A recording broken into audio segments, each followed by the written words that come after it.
Hello, marketers, and welcome to today's digital event brought to you by the Content Marketing Institute. I'm Stephanie Stahl. I am the Managing Director here at CMI, and I'm so excited to have you all join us for this workshop today. We're going to be talking about email content and engagement. Get ready to roll up your sleeves and take some notes. This is going to be a great one, folks.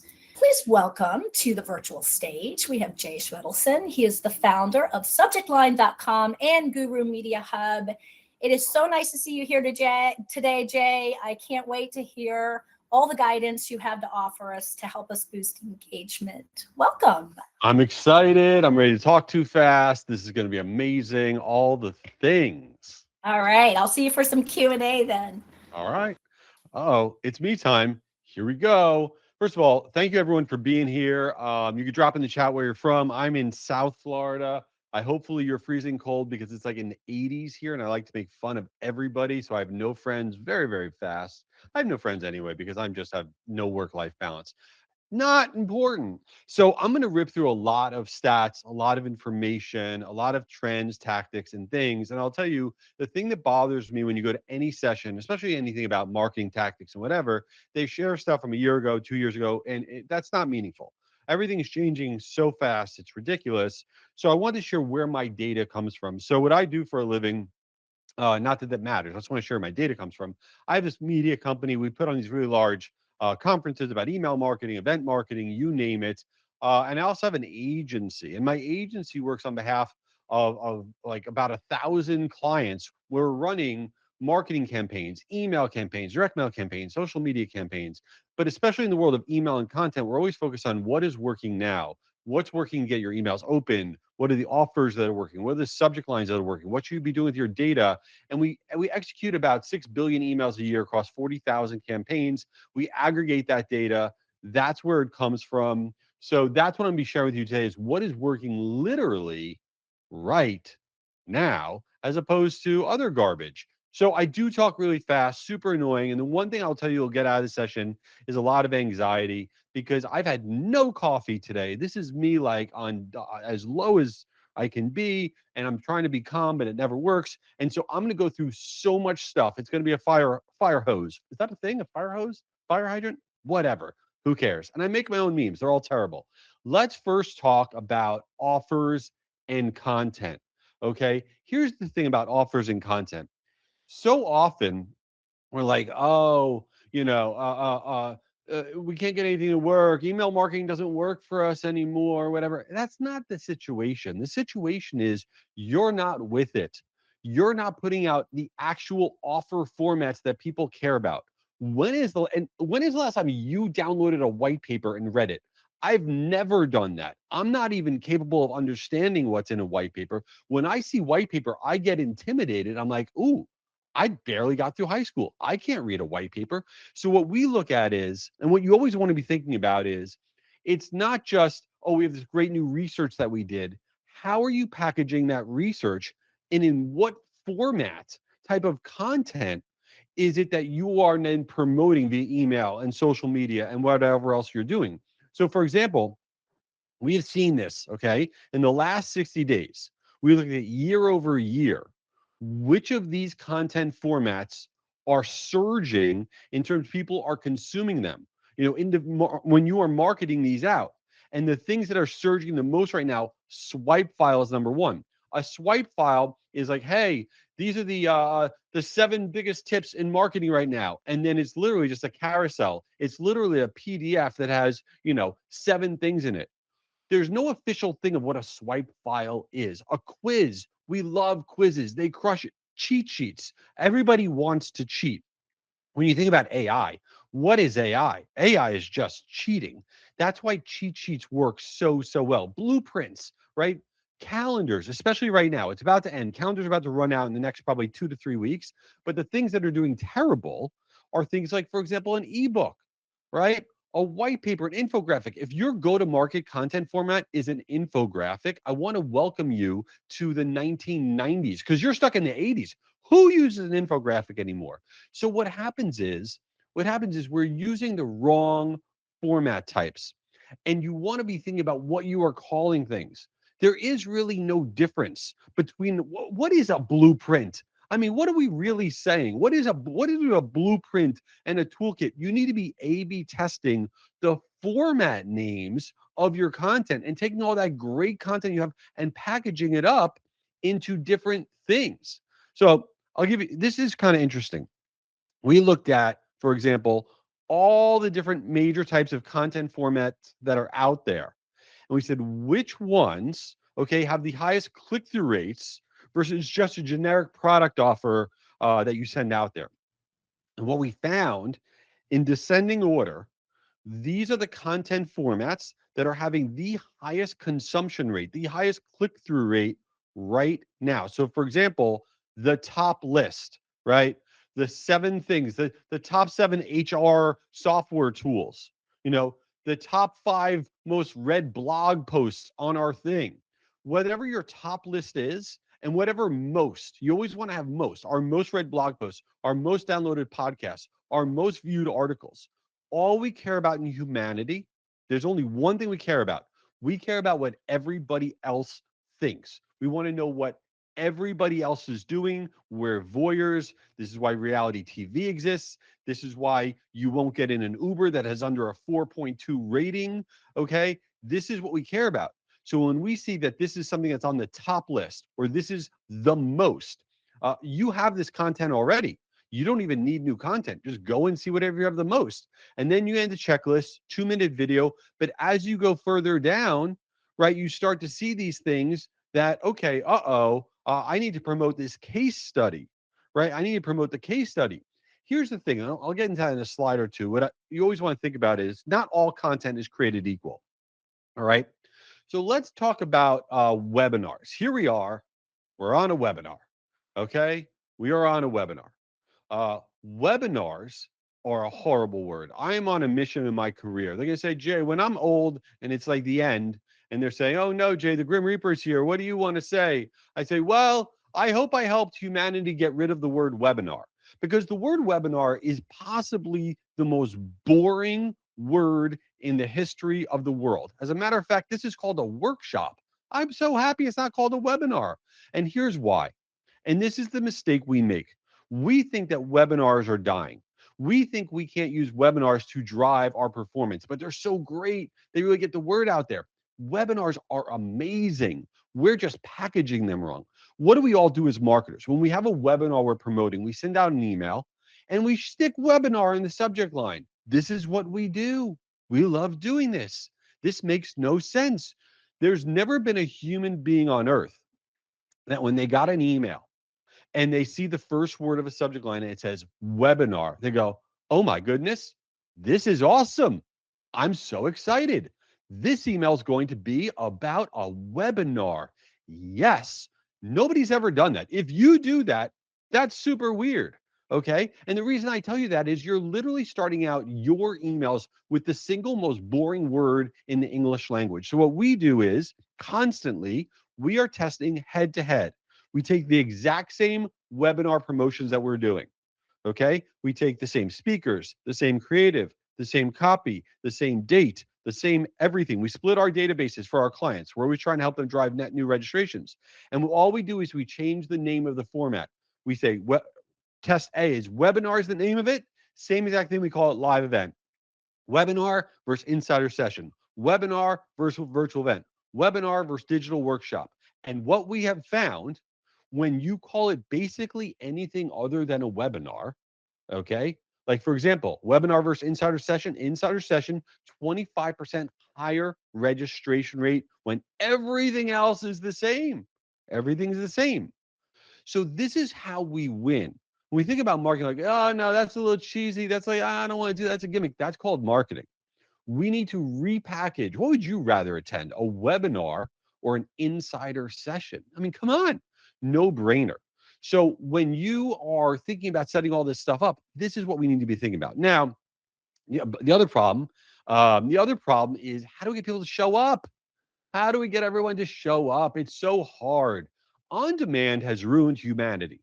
Okay. The reason it's ruined humanity, it's like Netflix. Okay. So tonight, you don't care, I do. Tonight is the reunion of Love is Blind season 10 in Ohio. Okay. I'm fully caught up. I'm very, very ready for the Love is Blind reunion. But the problem is that not everybody has seen every episode. So I have all of these things I want to talk about related to the season of Love is Blind, but I can't talk about them because everything's on demand and everybody just watches it whenever they want to watch it. And it's devastating to me because I want to tell people why this guy Chris is a clown and I can't stand him, but I can't say that because you may not have seen everything. Okay? Anyway, but same thing with webinars. Literally the same thing with webinars. People they register for the webinar, but they have no intention on going. They have no intention of going. They just want the on-demand link. So webinar show-up rates are down 25% year over year. People are not showing up. And I don't know about you, when I register, okay, and then I get that on demand link, I don't watch it because I stink at my job and I don't follow through and I'm incompetent and every other thing is true about me. And so many other people don't watch it either. And that's the problem. So we need people to not do the on demand.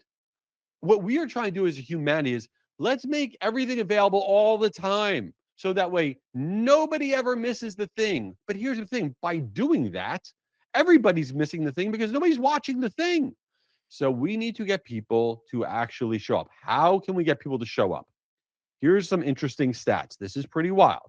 Okay. We look at, and I'm going to give you first the reason that you want people to show up, and then I'm going to tell you how to get people to show up. This is bonkers stats. My slides, by the way, are so ugly. No two slides look the same. The colors are all over the place. They ridiculous. Nothing good about it. Anyway, who cares? So here's the data. This is so weird. Okay, we looked at the if somebody in blue, if somebody attends a webinar, they show up live, and then they stay for the whole thing. They stay for 100% of it. They, as you see there, are far more likely to actually go to pipeline and potentially become a customer because they stayed for the whole webinar.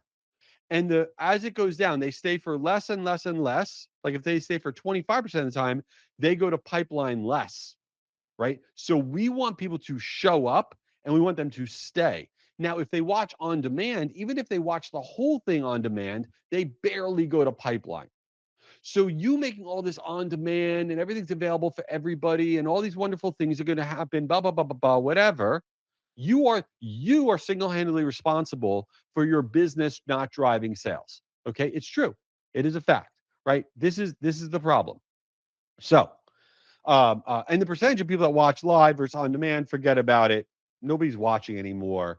So here's the stat. People show up live to webinars, convert to pipeline 400% more than those that watch on demand. Okay, now I've convinced you everybody needs to attend. How are we going to get them to attend? We need to be doing this with every webinar. This is table stakes. And here's what it is. Attend to receive. When you are promoting your webinar, you need to have something that you are aggressively mentioning in your promotions that if they show up, they get the thing. I'm going to give you examples. When you have attend to receive as a core element of your webinar marketing promotions, your show up rates go up by 35%. Where there is live only, where people that are showing up live get something that the people who didn't show up live don't get. So, for example, if you show up live to the webinar, only live attendees, and it needs to say that in big, bold headline, only live attendees, and you say it on the landing page, get the Q2 trends report. Only live attendees will be able to have exclusive Q&A session with the speaker. Okay, only live attendees get beta access to the latest software drop. Only live attendees get our exclusive resources packs. Whatever it is, you put that big on the landing page. You put that in every reminder email. You put that everywhere. Attend to receive is critical, okay? Critical to get people to show up. Now, getting people to actually register can be difficult, right? They can be difficult. One of the other things you want to be thinking about when you are promoting your webinar is creating urgency. I'll get off webinars in a second, I promise. I really do. This is like the last of my webinar nonsense, maybe. But creating urgency around somebody registering for webinars is very hard. Why? Because who cares? Who cares about your webinar? I have webinars I don't even want to attend, and I'm speaking at them. Nobody cares. Okay. So creating webinar, if by the way, if you make a drinking game of the word webinar, you are throwing up already right now. Anyway, so creating webinar urgency. How do you do that? You need to create urgency on the upfront. You can't just announce great news. We have a new webinar. Who cares? What, your mom? Maybe. Nobody cares. So, what you want to do is you want to say things like the first 100 to register get blah, blah, blah. Okay. Only the first 100 to register get blah, blah, blah. Now, for example, let's say on average, your webinars only get 50 registrants. Okay, fine. Great. If you promote, and nobody, by the way, nobody knows how many registrants your webinar gets. Literally nobody knows. Okay. So what you do is you say, we average 50 people getting that register for our webinar. So you're going to go out there and say, the first 100 of people to register will get the on-demand access. Only the first 100 people to register. People will then rush to register because they want to get that on-demand access link. You're going to see your registration rates go up, and you're still giving on-demand to everybody because all you're doing is you take the number of people that normally register and you double it. Oh, you normally get 300? Great. The first 500 people to register get on-demand access. Boom. Instantly, your registrations go through the roof. When you do speed to registration tactics, it increases registration rates by 40%, and your mom will be happy.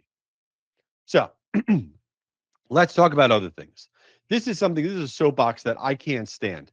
Why do there's all these memes about marketing and sales not getting along and all these things, and why don't they get along? Because here's why marketing and sales don't get along. What happens is you go out there with your the top 5 guide to HR blah blah blah, and you get a boatload of these downloads of this new guide that you put out.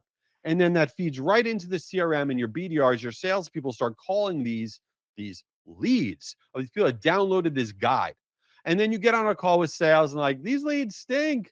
They're not converting. These people aren't interested in our product because they downloaded a guide. Okay. And it's true. So I made a lead pyramid. And here's the reality of it. If in your world, right, you have your KPIs, your dashboards, your garbage, your nonsense, whatever you have, all leads are not the same. If somebody downloads a checklist, if someone downloads a tip sheet versus somebody downloading a case study, these are two very different human beings. If you download a tip sheet, you're trying to figure out a little something in whatever industry you're in, trying to get a little piece of knowledge, whatever, right? If you download a case study, you're in market for the thing. You're like, does any other doofus use this product? Because I need to see if it's a good one. Should we use it? Case studies are leads. Tip sheets are not leads. Okay. So I tell you this because you're setting yourself up for failure, right? Try to break out what leads are and where they are in the readiness so that way you actually can work with sales. And don't ever think that, oh, we got a great performance on this email campaign we did with this tip sheet. Now let's send out the case study. And then the case study doesn't do well because you're going to get less people. They're going to be more qualified further down the funnel. But don't put them in the same bucket. They're not the same people. Literally not the same people. Anyway, all right, enough about webinars. Let's talk about weekends. Weekends. So I mentioned before I have no work-life balance. And by the way, I'm a very big fan of work-life balance. I'm not belittling that. I just don't believe, I think work-life balance is that you make time for your friends and your family and charitable things, all things you care about. But I don't believe, and I have data to prove it, okay? I don't believe for professionals that people just shut it off. It's Friday at 5 p.m. That's it. I'll see you Monday at 9 a.m. Work brain off, not looking at email, not looking at Slack, not thinking about anything this weekend. No chance. Now, if you can do that, amazing, fantastic. You are way more evolved than I am. Okay. But the reality of it is that a lot of us are consuming lots of content. We are signing up for lots of business to business offers on the weekends. Okay, and there's been a 23% surge in weekend web traffic from VP level and above. All right. And why is this? Because we finally have time. We have time, right? We could read that newsletter. We could do that stuff. B2B weekend email click through rates have gone up 62%. Okay. Weekend, if you're not sending out emails, especially Sunday midday is great. Okay. It performs so well. It performs well for your email newsletters. It performs well for everything. If you're not using the weekend as real estate in terms of your marketing and your email sending, you are failing. And B2B weekend email sending volumes is actually 88% lower than during the weekday. But here's the mistake everybody always makes. The mistake that everybody always makes is they compare. They make a ridiculous comparison. Okay. And they say, oh, this crazy guy, Jay, who talked too fast, he said we should send out on Sundays. We sent it out on Sunday, but it didn't do well as when we send it out on Wednesday. He's wrong. That's not the case. You want to have a benchmark. You want to have a benchmark for your weekend promotional email sends, your weekend newsletter sends, and then your during the week. They are different things. You're reaching different people in your database that don't normally interact with your email. You are not comparing the weekday to the weekend. But don't give up on the weekend real estate because it does so well. And look, for example, here's Grammarly sending out a lot on Sundays. Here's SaaStr, the big, software as a service conference sending on Saturday and Sundays. This is what we're doing. This is what we are doing. Now, here's the other thing. The biggest thing I always hear about when I talk with any of my agency clients, they go, our email's not working because we're sending too much. That's the problem. This is ridiculous. Okay. And it makes no sense to me. Okay. It makes no sense to me. And the reason it makes no sense to me is if you send out less email, you will get less business. That's a fact.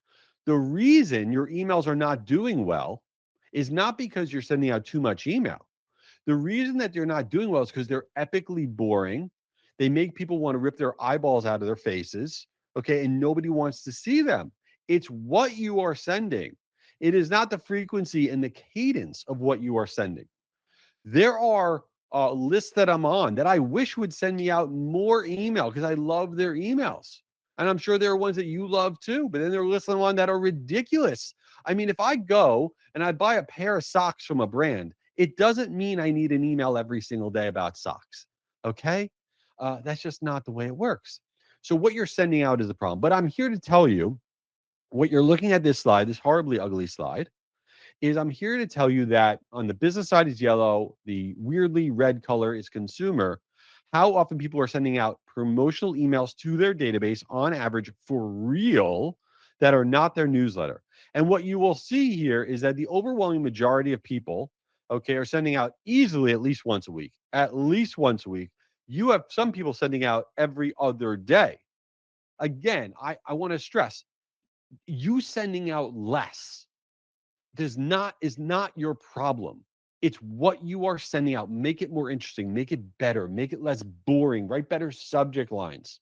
But you sending out less will put you out of business. Period. End of story. Now, here's the weirdest stat in all of marketing that everyone's like, what? Really? And by the way, everything I'm saying, if I rattle off 20 different ideas and you test them all and 4 of them work, you're going to say that guy Jay is clueless. And I am on many topics, including this one. But it is all about testing. Everything I'm saying here, if you test it, some of it will work for you, some of it will not.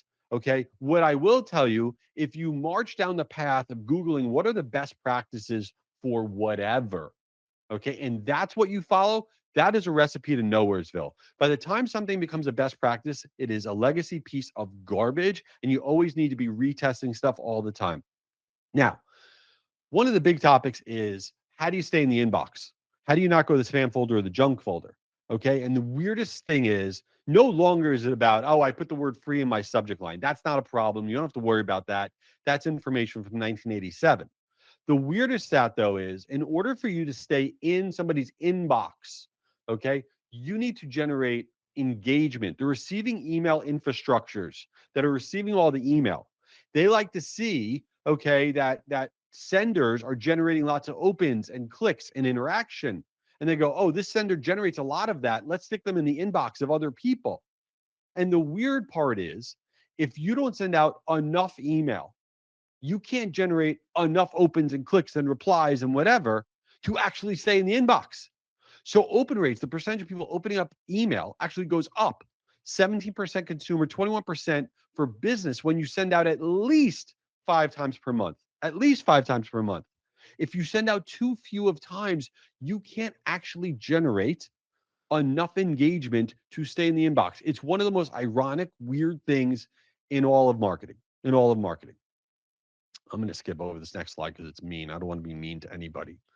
Too late. I'll be mean. So listen, here's the story. Biggest problem with email marketing in terms of why you're not getting click-throughs. Let's solve the click-through problem right now. Somebody opened up your email. They like your subject line. They like your from name. They opened up the email. What are we going to do? Uh-oh. When we open up the email, what happens? There's text in the email. Before anybody reads your email, you know what they do? They decide in their subconscious, is this visually boring? Okay. When you get a text from a friend that is like a zillion lines long, you're like, oh my God, what is that? I'll read that tonight because that's a disasterville. Okay. But when you get an email and has a big block of text, it does not matter what it says. You're not reading it because it looks like Boringsville. So we looked at when you send out your emails, I don't care what you could be in the most boring regulated industry on earth. It doesn't matter. 3 lines of text versus 5 lines of text in any text block. When there are 3 lines of text, we see a 21% increase in click through rate because visually it's like, all right, I'll check this out. I'll try this out. Why not? When you are visually boring, you lose. So you really want to think about not just what you're saying, but what it looks like on that first impression. Period. End of story. All right. So we're going to play a little game. So before I talked about naming of your webinars, right? Of your webinars and what works and what doesn't work. So I have a question for everybody in the chat. It doesn't matter what it's about. It doesn't matter what the topic's about what the guide thing is about. If I told you you could only download one of these, you could only download a guide, an ebook, a report, or a white paper, drop in the chat which one would you download first? You could only download one. Which one would you download first? There it is. Look at that. Guide. Look at that. That's amazing. I'm going to say that's like 90% or something said guide. A few reports, right? Everybody's saying guide. Every single person saying guide. So what does this mean to us? What does this actually mean to us? I want you to tell me right now. I want to know the truth, okay? What is the difference between a guide and an ebook? There's no content police out there. Okay. What? An ebook's longer and it has chapters. There's literally no difference. None whatsoever. You can call it whatever you want. You can call it, the Donkeyville. Who cares? You can call it whatever you want to call it. But you just saw by calling it a guide instead of an ebook, look at how more likely people were to download it. It's that simple.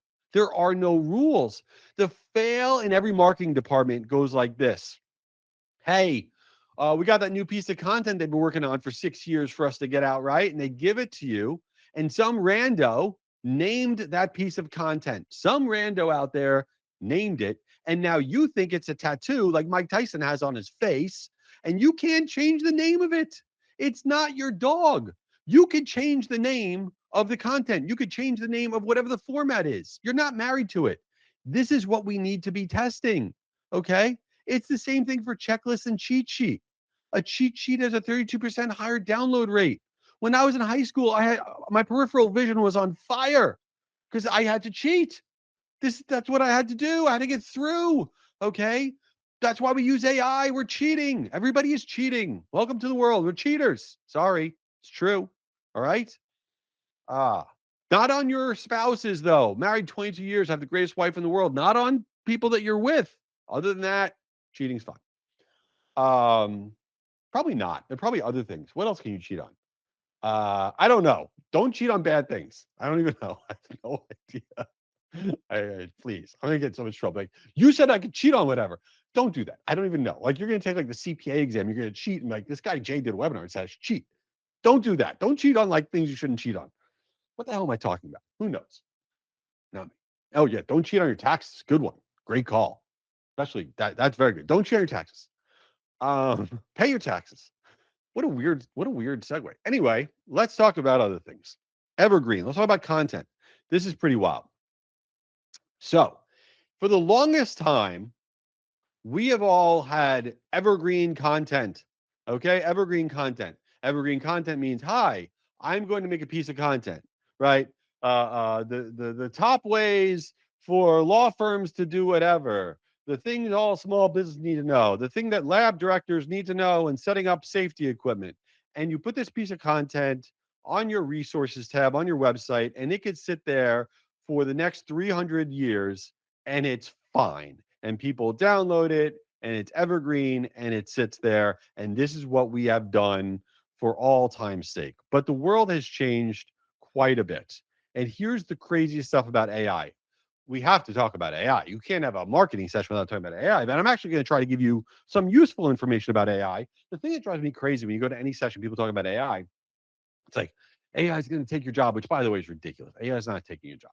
I'll get into that, but whatever. AI is not taking your job. And then and Nvidia spent $500 billion today with OpenAI. Who cares? How does that help me at my job? Who cares about 90% of the headlines? And Claude can now do all the coding. And who cares? How does it help me in my job? What I'm actually doing for a living? How do I help me with the AI garbage? Anyway, so let's do that right now. Here's the thing. AI citations. When you go to AI, you ask your friend Claude, ChatGPT, your best friend, you ask it a question, it gives you back results. Okay? Gives you back results. And it has citations where the results are coming from. AI citations are now an average of 390 days newer than Google search results. What does that mean actually in English? What that actually means is that all the different LLMs, all the different AI tools are looking for recency. That is why Evergreen is dying. Okay. It is looking, all the AI tools are looking for recency. They want to say, oh, what is the recent thing? So I can stick that in the answer to the query, to the question I just got. So here's some stuff. Content or offers that include a recent date or time period in the title or offer have a 50% higher likelihood of showing up in ChatGPT and other LLM results. What does that actually mean? What that means is that when you ask ChatGPT a question, so ask ChatGPT a question, can you help me find the ways and content that will help my team get more organized with our billing and expense tracking? What you see, okay, what are the answers that it's giving me back? The answers that it's giving me back are all things that have a recent time period in them, right? That is what the LLMs are looking for, okay? And it's not that evergreen content isn't good. Evergreen content is fine. But what you want to be doing is taking your evergreen content and adding a recency signal to it. Okay, the HR laws you need to know, updated March 2026, or the HR laws you need to know. You could just literally put March 2026, just by adding that recency signal. Just by adding the recency signal to your evergreen content, it is telling the LLMs, hey, this thing is updated. Use this instead of that other thing that you found out there that has no recency signal whatsoever. And it's the same thing in Google AI mode. It is looking for recency signals. So rename your reports, your webinars, your podcasts, your guides, your blog titles. Stick in recency signals everywhere. This is secret sauce stuff of how you win right now. And it's not hard, right? You could literally add, and you want to also add it to your copy in any of your copy that you possibly can as of January 2026, based on 2026 data. Relaunch old assets, okay? Adding in a year, adding in a month. And the month, by the way, is really the secret sauce. The year is good. Month plus year, way better. Way better in terms of having a higher show up rate. So these are the types of things that actually allow you to win. And then on your resources page, which you're probably doing anyway, I hope, but what the LLMs and the AI tools are looking for okay, are those pages being updated? You have to update those pages because website pages not updated in a year are now 2 times less likely to be cited by AI tools, right? So there's a lot of little things we do. It's almost like SEO all over again with this AEO and GEO, and it's mind numbing on a good day. It's very annoying, but at least there are these little things that actually you can win. And it's really not that hard. All right, let's get into some other random things. So a lot of marketers out there use letter format emails. We do that. With a lot of our clients, letter format emails. You get a letter, your inbox is probably flooded with letter format emails, and great. But there's one problem with letter format emails I just want to point out that drives me a little bonkers. There's been this migration in letter, and yes, by the way, this is like all over the place. This session is there's no continuity to what I'm talking about. There's nothing that makes any sense, and one thing does not follow the other. Like, for example, I just saw the movie Greenland 2. Horrible movie. Don't watch Greenland 2. Greenland 1 was a good movie. So there you go. These are the types of information that I am sharing with you right now. Anyway, back. So letter format emails. There's been this migration going on that we instead of sending out pure format, pure text, basically letter format emails, we get all excited. We start putting pictures in them. Hey, what if we put in our big logo? What if we put in a big button? What if we put in a headline? And then we send it out, but then you still have all the text. You're like, well, this is letter format email. But no, it's not. This is not a letter format email, and it doesn't do well. Okay, this is not a letter format email because it's got the 3 green check marks that came from ChatGPT. Okay, this is not a letter format email. It's not going to do well. This is a letter format email. Why? Because it looks like a human being wrote it. Why do I say this? Why do I care? I care because this is actually what works. Because when you do the hybrid one, it doesn't work. And it was like, why didn't it work? It always works because you stuck 7 pictures in it and it's not a letter format. Everybody knows it's not a letter format. What are we doing? Okay. So pure letter format emails actually have a 28% higher click-through rate and an 82% higher reply rate. That's cool. That's cool. That's very cool. That's cool. All right. I talked before about most best practices are dead, outdated. I hate the word best practice. I really do. I really, really. Speaking of practice, you want to hear the loserest thing in the history of the world? I'm going to tell you guys. I'm going to give you inside of my life. So my family thinks I have no life because I don't have any hobbies, like zero. And like all you do is work stuff. You're such a loser. And they go, you need a hobby. I go, I don't want to have a hobby. Why am I talking about this? I don't know. So they go, and I live in South Florida. They go, you should play pickleball. I go, I've never played pickleball. Pickleball sounds terrible. It's embarrassing. I don't want to say I played pickleball. Tomorrow morning, I'm going to a beginner class for pickleball. Oh, please put me out of my misery. What am I doing? Block me on every social media account. I need to go away. I need to be, oh my God. So yeah, TMI. What am I talking about? Who knows? So yeah. So best practices. What am I talking about? Who knows? Let's get into it. Personalization, okay, is one of the best practices. I do need to make new friends. I need to make friends, period, because I don't. Then I have to talk to people. Who wants to talk to anybody? Enough with the talking. Anyway, so one of the worst things about personalization in email marketing is when people do first name personalization. Please tell me you don't do that anymore. If you're out there, please don't do first name personalization. I saw this from Get Response and it made me so happy. For the first time in the history of email marketing, using first name in the subject line actually brought down performance. J comma, check this out.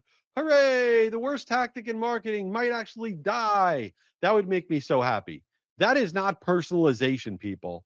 That is absolutely not personalization, putting somebody's first name in the subject line. I'm going to tell you right now, if you get nothing else out of this session, I'm going to tell you right now, if you do these tests, this will increase your email marketing performance more than anything I said, other than me talking about pickleball, which really will help your email marketing performance. This is the personalization everybody out there should be doing. And in general, this is what you want to think about with all of your marketing. The sooner you tell somebody who they are, the sooner they want to engage. That's it. That's marketing. Every platform, email, social media, that's it. The sooner you tell somebody who they are, the faster they want to engage. So in the subject line of your emails, and I love subject lines. I started a website called subjectline.com, right? I actually just sold it to Constant Contact a few weeks ago because I'm all about subject lines. All right. Now, what do I found by testing billions of subject lines? This.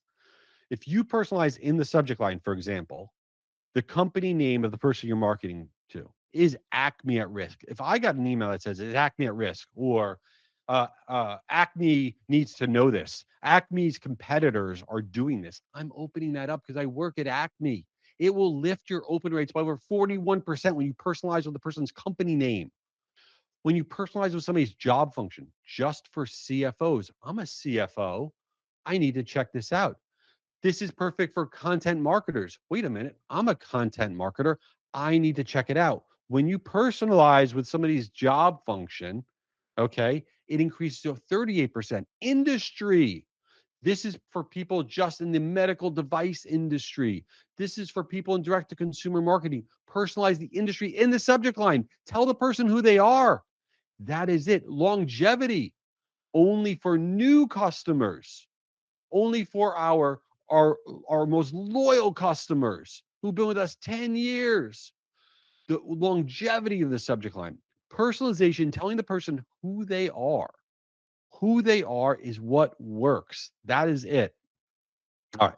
Tell them who they are. So, but now there's also another level. Let's talk about another level. This is so exciting. This is the cheesiest slide ever. Another level. What am I talking about? So, here's another thing you want to be thinking about in the marketing that you're doing, right? This is such a weird test, but I kind of like it. Um, let's say that the people in your database that you're marketing to and your ICP, your target audience, blah, blah, all of that, you're really going after, like director level people of whatever. We're going after, director level of technology. Who cares? Right? The secret sauce thing that you want to do, okay, is you want to talk to them like they're one level higher.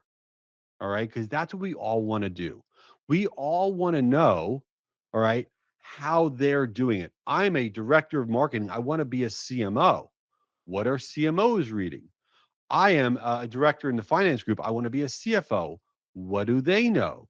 And so when you actually take whatever the audience is that you're going after and you talk to them at a higher level than who they are, aspirational, how CMOs can market to CFOs, the CFO's guide to automation, knowing, okay, that your database is not CFOs, right? But they want to be CFOs.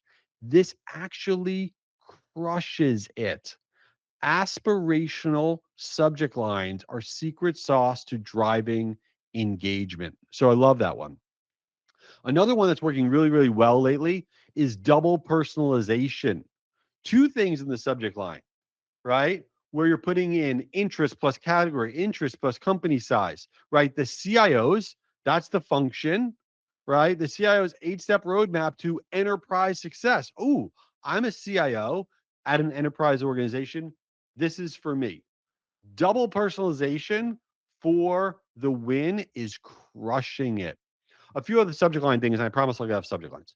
So one of the other things is getting negative in your subject lines. I love when people get negative in their subject lines. It works so well, right? Because listen, everything is so boring. It's all so boring. We have to unboring. How are we going to get rid of AI slop? Listen, and why is AI not going to take your job? Not that you asked. Listen, AI is not going to take your job unless your job is a task. If your job is to take this marker and move it from here to here, you're screwed. Okay. AI will take your job. For everybody else that actually has a career and performs lots of things and has to think and do all sorts of stuff, AI is going to be adjacent to what you do. But everything that's going to be pumping out there is this AI slop, garbage, nonsense, generic toilet paper. So we as marketers, and you say, okay, how can I get my stuff to stand out? Okay, how do I get my stuff to stand out and not everybody else's? And this is one of those ways. And I don't care. I work in companies that are financial services and healthcare and government. And sometimes I'm like, well, we can't do that. That's off brand. You don't understand. If we do that, then really go, okay, cool. You stink, get a new job because it's not true. I don't care what industry you're in. 50% of Goldman Sachs's emails have an emoji in the subject line. Don't tell me that you're in an industry that can't do stuff. It's just not true. It's just not true. You're not trying. Sorry. Um, anyway, negative versus standard subject lines. What would you rather click on? Register for our upcoming webinar on new trends or why HR pros can't afford to ignore this trend, right? You're already like, oh, yeah, definitely the second one. Definitely the second one. That's how it works. Negative tone subject lines crush it. They actually increase email open rates by over 34% because it stands out just a little bit. That's it. What if I send you an email that says marketers can't afford to ignore this? What is it? What can I afford? I need to see the email. Open the email right now. What can I afford to miss? Hello, show it to me. If you've never tested negative tone subject lines, you're making a mistake. The mistake 90% of blah blah pros are making. Why your current strategy is failing? Oh no, why is it failing? Is it because I stink at my job? I do. You don't, but I do. The ugly truth about blah blah blah. What is it? I need to know. We only care about gossip. I watch all the Real Housewives, all of them. Okay, and then I follow them all. Like Real Housewives of Beverly Hills, I'm deep right now. The Real Housewives of Beverly Hills. I love Bose. She's gonna be speaking at a conference I'm putting on, and but then I go on social media and I want to know the dirt. I want to know what's going on behind the scenes. I want to know all the negative stuff because I'm a horrible person. This is what we do. Anyway, negative subject lines work really well. Speaking of negative, weirdest stat in the history of marketing. Weirdest stat in the history of marketing. Emojis are great. I can't do it. B2B. I'm very serious. Blah, blah, blah. Wrong. Emojis crush it in subject lines. Negative emojis outpull positive emojis by 17%. Broken heart, sad face, whatever. If you've never tested a negative emoji, you are dropping the ball. You are dropping the ball. Oh, so yeah, look at these. You'd open that with a broken heart. You're not protecting your data. You'd open that. You're like, oh, it stands out. And it's in your subconscious. You're never going to see one of these subject lines and be like, you know what? That's a great subject line. I'm opening this email. You're a giant loser if you react to a subject line like that. But in your subconscious, you'll do the social scroll, you'll pause, you'll open it up, and you'll have a nice day. That's it. All right. For all the haters that are out there, and there's always haters. I get so many. I have a newsletter, which and oh, by the way, I'll put all my stuff in the chat here so you can connect with me. That was fun. I always get a lot of unsubscribes on my newsletter, which not that I'm being self promotional right now, but since I mentioned it, I'll just drop it here. And I get a lot of people that remove themselves because in my newsletter, I only not only talk about marketing, I talk about reality TV, I talk about eating salmon and getting nauseous, and then I get back removed sometimes that I get back removes that curse me out a lot. And then I even get back removes that tell me to die, which are always like, really? That's so aggressive. Just unsubscribe. But I don't know why people do that. They get very upset. Who cares? For all the people, all the haters out there, this is why I'm saying this. Oh, I can't put an emoji in the subject line. I can't capitalize on the subject line. I can't put the word free in the subject line. I can't put a colon in the subject line. I can't do all that. It's not true. You do not go to the junk folder, spam folder. Okay. You don't go to the promotions tab. You don't do any of that because the words you're putting in your subject line. That used to be the case, not anymore. I'm showing you this because here we are, all these major senders. There's Salesforce capitalizing words in the subject line using dollar symbols. Okay. There's Bamboo HR using brackets and the word free. And here's Klaviyo, my best friend. The reason I call my best friend is not that they're important to me. They're nice, whatever. They're a big email sending platform. And look at the subject line. No idea what the hell it means, but it has every horrible, crazy thing you have in one subject line. It all goes to my inbox, and they're one of the largest sending platforms on earth. So don't give me this garbage that you can't put stuff in your subject line. It's just not true. All right, let's talk about subject line tests you haven't tried. Ooh, fancy. Okay, a few more subject lines, and we'll get off subject lines. I promise. Um, reverse psychology. I love reverse psychology subject lines. So they crush it. So instead of saying, what you've been looking for, you say, honestly, this might not apply to you. Instead of must read announcement, you write keep scrolling. If you saw a subject line that said keep scrolling, you'd be like, what? Screw off. I want to check that out. Actual doing reverse psychology in subject lines will actually destroy it and lift your open rates massively because it's the opposite of what every other marketer is doing. It will lift your open rates by about 20%, which is ridiculous. So instead of you need this email, it's you don't need this email. You say the exact opposite of all the different things. It's that simple. All right. Let's talk about white space. We talked a little bit about white space previously, but I want to talk about white space in a different way. So often we focus with our email marketing, our content, our offers, we focus on what we're saying. What's the name of the content? What's the name of the offer? What's our subject line? What's our this, that, or whatever? That's all we think about. But sometimes what we have to think about is how do we get it to actually be seen? If I said to you, you put it in the chat, which email stands out to you? There's only one email you could pick. If you had to pick one email, you can throw in the chat which email stands out to you on the screen that you see here. Right? Guru? Cool. Just announced. Yep. Same email. Right? And why? Why is that the email that stands out to you? Why is that the email that stands out? Everybody's saying the same one. Why does the email stand out? Because why? Because of white space. Well, maybe Atlantis because you want to go on vacation. That's fair, right? But why does it stand out? Not only is it short, but what is it missing? It's missing a pre-header. A pre-header is that second subject line. Look at the white space that's created around that email when there is no pre-header. Same thing here. It is impossible not for a millisecond to pause and see this email from Stack Marketer because they have no pre-header. So when you actually create white space in your email, when you have a subject line that's 3 words or less with no pre-header, your email open rates go up by about 25%. It's that simple. Now, here you are. Here's Master Marketing, which is from HubSpot. And they do a short subject line, but you see it still has a pre-header, right? It doesn't stand out not nearly enough. Not nearly enough. And then you got Papa John's, who just said, screw it. We're not going to do anything. All right. Don't do that. That's even, I mean, listen, love Papa John's, but don't do that. But here's the game. I strongly recommend testing no pre-header, but here's what you need to know about not using a pre-header. You can't just, in whatever email system you're using, doesn't matter. Doesn't matter which one you use. If you just leave the pre-header field blank, it will grab the first line of your email and shove it in as your pre-header. So what you want to do is go on whatever your favorite AI tool is, ChatGPT, blah, blah, blah, whatever, okay? And say, I use MailChimp, I use Constant Contact, I use Active Campaign, I use Salesforce Marketing Cloud, I use whatever. I need simple instructions on how to not have a pre-header show up in this next marketing campaign.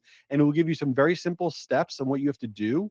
And that is how you can create that white space in your emails. It's a fun test to try. So let's talk about some other stuff. Arrival, good movie, not great. Right now, I'm reading Project Hail Mary, which I know the movie's coming out.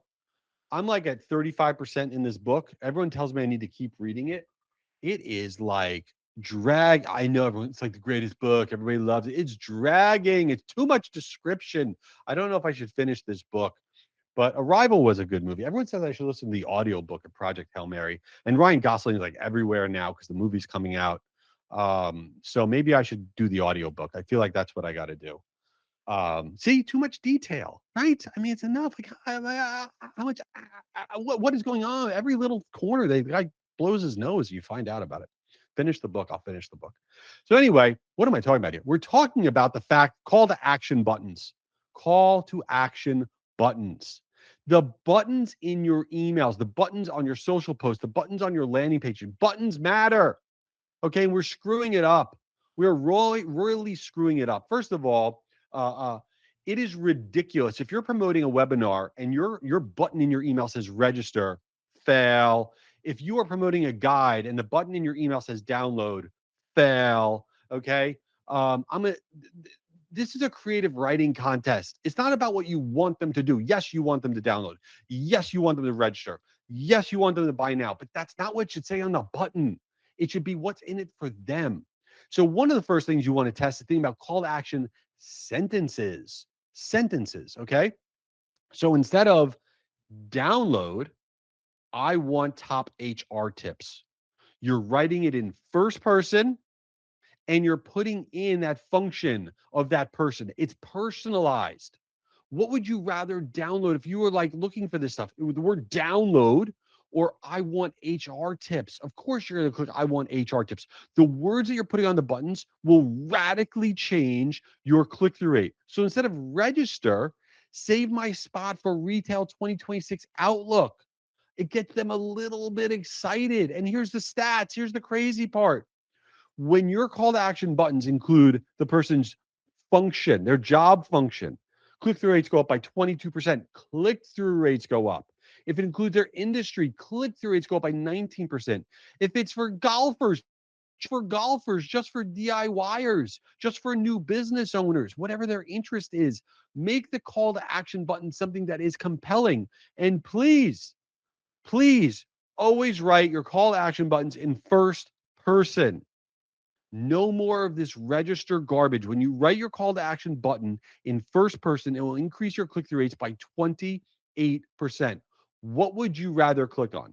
Register or save my spot? Register or count me in? This is what works. This is what works. All right. So let me buzz through a few things here because I don't want to run out of time, and I know I'm going to run out of time. A few other things. So one of the biggest problems in marketing right now is that AI is giving us all back the same garbage. We go to AI, we say, write an email for me, write a subject line for me, write this for me, write that for me, whatever. Okay. And it's giving us back the same things over and over and over again. And the problem is we're all now pumping out what it tells us to do. We're pumping out subject lines that say, discover this, learn this, find out this. Nobody wants to discover anything. Nobody wants to learn anything ever. These are the words and phrases that are being given back most now by AI for us to use in our content, and they're actually depressing performance. So when you actually have the word discover at the start of your subject line, it's dropping open rates by about 12%. Okay. So unlock. What are we doing? How much stuff do we need to unlock? This is out of control. We need to stop unlocking things. Never put the word unlock to start your subject line again. This is what AI is telling everyone to do. So we're using it. And this is why our performance is total garbage. Again, with the webinar, I can't. I'm not even going to go there. Okay. It also works on the call to action buttons. On the call to action buttons, right? I'm not even going to talk about submit. If you're talking submit or learn more, get a new job. Terrible, terrible, terrible, terrible. The other thing that's giving us back, AI is giving us back the green check mark and the party popper emoji. Never use these two emojis. It is a tell that you are getting it from AI. These are the two most given back emojis by AI. Don't go anywhere. I know we're up against the clock, but I got a few more things that you should know before we run out of time. Hold on, I'm going to get there. I stink. Let me get there. Okay, one more thing. Oh, let me tell you this before I get to some free stuff I got for you that you should check out. Your email bounce file. Oh, 90 minutes? I don't know how long this thing is. Who cares? Your email bounce file. Let me just talk about this for a second. This is very, very important. You send out your emails, okay? When you send out your emails, what happens? You send out a few thousand emails or 100 million emails. I don't care how many you send out. Some of your emails don't get there. They bounce. They bounce. What are you doing with those bounced emails? You say, oh, that's too bad.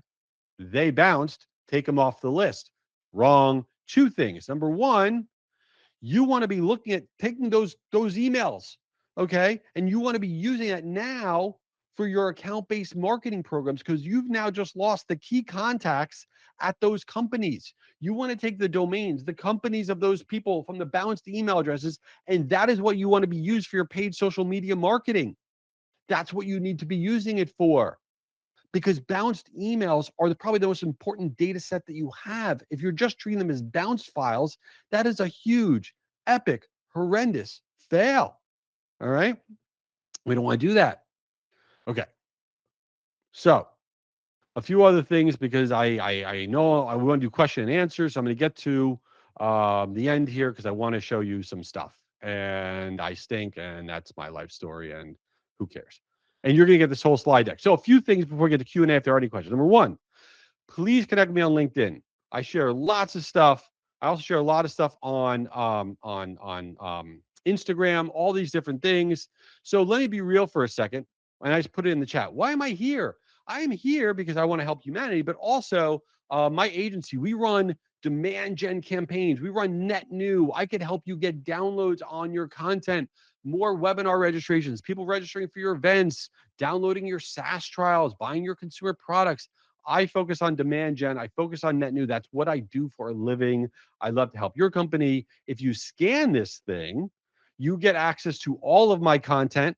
I have a book coming out. All the proceeds are going to actually cancer research, the V Foundation. It's called Stupider People Have Done It. It's coming out in a few weeks. So if you scan this QR code, You get access to all that stuff. And then if you want to do any work with me, which would be amazing, I'm going to put my email address in the chat here. Hit me up. Tell me what's on your mind. I'd love to work with you. And I have a podcast. If you listen to the podcast, we're top 10 in the country for marketing. Please leave a review. It helps to circulate the podcast. And I talk about really stupid things in my podcast. And with that, I'm going to see if we have any questions or if we have solved all of the problems on earth. You've solved a lot of problems today, Jay, for Nice. sure, for Nice. sure. And some of the questions that have come in, you did address, but because they came in, I feel like some of it's worth repeating. So, question here. You talked about negative subject lines, right? And how they can perform. The question is whether or not they align with AI GEO. Do the AIs of the world like the negatives, or do they only want to see? Because I have heard somebody say you don't want to use negative if you want to be found by AI. What do you say? Yes. So that's a good question. So right now, in terms of being found, okay, by the LLMs, your email itself is kind of living in its own silo, True. right? So the negative subject lines are living kind of your email, the email ecosystem itself, as opposed to living on the outside, right? So you don't necessarily want to have a negative blog title post, which is living on the outside of your emails. In terms of the AI summaries that are happening within emails and other things that are happening within the inbox itself, we've seen no negative impact by having negative subject lines at all. If anything, what we need to be doing these days is what can we do to actually get those email rates open because of all those AI summaries that are occurring. So negative subject lines really should have absolutely no negative impact as it relates to AI from anything that we've seen. Fantastic. Okay, thanks for that clarity. Because I think a lot of people had similar questions around it, but we're talking about subject lines in email versus content. Going back to nearly the beginning of your presentation and what works and what doesn't in terms of types of content, the white paper. A Yeah. couple of questions in there about what about in pure B2B? Does the white paper still have a role to play? So a white paper has a role to play in I would say a very specific scenario. Number one, you're in a highly technical field, and number two, you're marketing that to people that already care about you. It is not any people make the mistake of thinking that here's a piece of content, we're going to send it out to our core customers that have been with us forever, our new people that have just come on board, and our prospects. We're going to send it out to everybody. That doesn't work that way, because your core customers who have been with you forever that are on your platform, let's say, they might need that deep dive white paper because they want to know every little bit. But those people that just came on board, they're trying to figure out where the bathroom is, that white paper is not for them. And prospects, it's definitely not for them because they barely care about you. So a white paper is a horrendous piece of content to use to get people to move further into wanting to work with you or to even raise their hand to work with you. It's great if they're already in it with you and they care about you, because that's really the only people that are going to invest that kind of time. Because everybody knows when you hear the word white paper, it is not something that's just easily digestible. It's something you have to be intentional and make time for. Yeah, absolutely. Absolutely. Okay, great. Great advice. Okay, on the issue of weekend emails, Yes. should you keep your weekend emails kind of on the light-ish side, meaning not a heavy-duty white paper that we're trying to get you to Yeah. download, or does it matter? Believe it or not, the thing that works really well for weekend emails is long form email, Okay. especially for Sundays, because it's the one time you're not getting Slacks, you're not getting Teams message, you're not getting anything. And I'm a huge fan of a resend to non-openers of your newsletters. Everybody out there has newsletters, right? And Yep. we send them out there. And I do not understand anybody who tells you don't resend to non-openers. I think is wrong. It doesn't hurt deliverability. It makes no sense to me. And here's what we do that works really, really well. We send out a newsletter. Let's say we send a newsletter, let's say on Thursday. Okay, here's a newsletter, whatever. And then on Sunday, and they're long form newsletters. And then on Sunday, we send out the exact same newsletter, like 11, 12 o'clock on Sunday, whatever. But we change the subject line. That's it. And we change the subject line to something like, oops, you missed it, or yikes, you scrolled past this, something that's very in your face. And we do it to the non openers. And when we do that on Sundays, we see a massive increase of more people that are reading it because they have the time to read it and they just scrolled past it the first time. So Sundays for your long form content. It's also great for promotional emails straight up, works really well. But for any long form content, Sundays are your day. Excellent. Okay. You know what I do though? For my favorite newsletters and things like that, that do come on weekends. I've switched those over to my Gmail.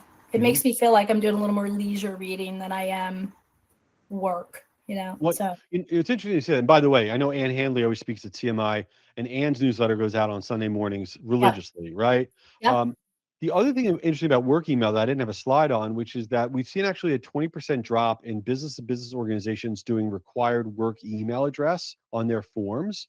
And the reason I'm a fan of this, number one, especially in difficult economies where people are losing jobs, whatever, it's a nice thing to do. People better themselves. And then when they have a new job, they will hire you. But then the other thing that we're seeing, especially for B2B marketers, is there's so much being driven now on paid campaigns on Reddit, B2B campaigns on Instagram, on all these platforms, even LinkedIn, right? And you need consumer email addresses for the most part to do that targeting. So That's right. a lot of business to business organizations are no longer, unless it's for a demo offer of some kind, like an actual demo, we're seeing that work email address requirements start to fade, which I'm very happy about. Okay. Wow, that's great. That's great to hear. I do read Anne's newsletter, and that is one of the ones I switched to my Gmail actually. So it's There you go. great that you brought that up. Okay, let's talk about the topic of recency. There's a question from the audience. I'd love to send more emails, but the content we have to work with is inconsistent. Is it Mhm. okay to promote content posted months ago? Our team wants everything published to the web immediately, not dripped or scheduled out. How do you feel Well, about that? well, first of all, you should be not only taking stuff from months ago and putting out now, but then doing it again in about. I'm a big 90-day guy. Okay. I used to believe that if I put something out there, that's it. I can't say it again. I said it. Okay, that's it. And everybody Okay. knows I said it. I can no longer say it. We are all goldfish. Nobody remembers anything that anybody's doing. And also, we're not Google in that your company and your organization doesn't have 1,000 amazing things to talk about. You may have 10 great things to really talk about. Okay. I mean, look at a guy like Gary Vee. Love Gary Vee. Okay. He's my buddy. He says 5 things. He just says them over and over and over again in different ways. So in your organization, you should be taking whatever you said 90 days ago, change it slightly, send it out again, post it again, and keep doing that and keep doing that with your winners, not your losers. But there's no, I mean, this rush to get things out, who cares? You're rushing for no reason. What you should be rushing to do is making sure that you have a cycle and bringing stuff back up again and again and again, because you're making your life so hard trying to come up with original content and you don't need Okay. Great. Someone in the chat, I'm to. looking for the name, but someone in the chat talked about how I think this person was in the medical field. How people like to actually read about how to do procedures or how do you feel about how to types of subject lines? Oh my God, I love how to. First of all, my wife's a dermatologist. I have Botox in my forehead. She said I need to come back in. I got a few wrinkles. I'm not kidding. So I actually just did a newsletter about um, how to. It's not just how to, it's way to, it's all of the different twos. And and it works so well because that's all we want. We just want to be told how to do the thing. Right. Right. So I love any of the two marketing that you're doing, whether it's your subject line or your content or on your website. We want questions, we want answers, all of it. I love it. Okay. How about how to play pickleball? I think that's what you're looking Uh, for right now, right? how to avoid having to play pickleball would actually be something I would open. I've never played in my life either, Jay, so I'm right there with you. And I Yeah. was actually texting our producer when you were talking about it, and I'm like, do you really have to take lessons for pickleball? I thought this was like an easy kind of tennis thing, but Uh, but you have to take lessons. And I she will said, respect yeah, there are lots of rules and people are hardcore. So that. yes, If I I guess. become hardcore at this, I want everyone to shame me publicly because I'll be so embarrassed. I'm already embarrassed. I'm so embarrassed to be me. What can I do? I mean, I've never played, not because I'm against it. I've just never played, but we'll see if you become hardcore. Oh, please. I Uh, hope not. I hope not. let's see. Here's a question. We are 100% B2B. We do a Hmm. lot of trade publication articles. Yeah. We pitch to editors, write the article with our client as subject matter experts. How best to promote an article once it's published? Okay. So, first off, you want to take the most sensational thing in that article. Okay. You have a hero stat, 82% of whatever do blah, blah, blah. Okay. Use that hero stat. That's it as a subject line number one. Okay. That's huge. The other thing that you want to do with your articles is um, in the pre header, and then you could also do in the body copy, and everyone should do this with all their content blocks. Do something like 3 min read, meaning that in that pre header, you write in brackets, you put brackets, and then you write the number three, and then you write MIN, like it means the minute, and then read, and then dot, dot, dot. What you're telling the person is that when they open it up, it's only going to take them 3 minutes to read what's inside. Okay. Or when they open it up, you have a little, 3 lines of text that's like a preview to the article. And at the end of that preview article, there's a link to the article. And right there, it says in brackets, 4 min read. When you are trying to get people to consume articles, the number one thing you need to do is manage expectations of time, right? You need to tell them, listen, this is a really important article. Here's what it's about. Give them that hero stat. It's going to be awesome. And it's only going to take you 3 minutes to read it. That is how you get people to consume it. Otherwise, people are just like, I don't care. And they will not read it. Okay. Let's go back to the weekend emails for a second. In terms of segmentations, or if you suggest any, there's a question in the chat about, are these emails on weekends designed for decision makers or regular people? So first of all, I would just be testing it, Yeah. right? So you may Yeah. find I would test it across the board and then be able to segment it afterwards for sure. We are seeing decision maker levels do that. That is the best cohort that's doing the best, but it doesn't mean it doesn't work across the board. And in general, what I would recommend is you really want to be benchmarking yourself. Never look at an industry average. Never look at what's the industry average for open rates and click-through rates for, I'm in the retail sector. Never do that. You want to take your promotional emails during the week and have a benchmark, open click-through rates, response rates. You want, case studies, benchmark. Your newsletter emails during the week, benchmark. On the weekends, your promotional emails, Saturday versus Sunday, your newsletter send Saturday versus Sunday. And then every time you send out more, you want to see, did you beat yourself? And it's the same thing with social media. Okay. I mean, I spend a lot of time working on social media campaigns and Instagram is great for B2B and not, it's not just LinkedIn, and Reddit has new formats. I don't even know what I'm saying, but yeah. Okay, great. All right, and let's go back to engagement, high frequency for a minute. This question from April: how do we keep engagement when sending such a high frequency of emails? Yeah, first of all, I'd be mixing up sending times. People Okay. think that they should have a best sending time. Oh, we do our best Tuesdays at 8 in the morning. That's when we send out our emails. That's really not the right way to necessarily look at it. You want to be sending at different times to cater to different audiences in your database. So send out your emails at 8 a.m. on Tuesday because you crush it, and then send out Thursday at 5 p.m. And you're going to find a different population of people in your database are going to open that up. So you could be sending out the same emails multiple times during the week, just at radically different times to cater to different people. But then you also want to be spicing up your formats.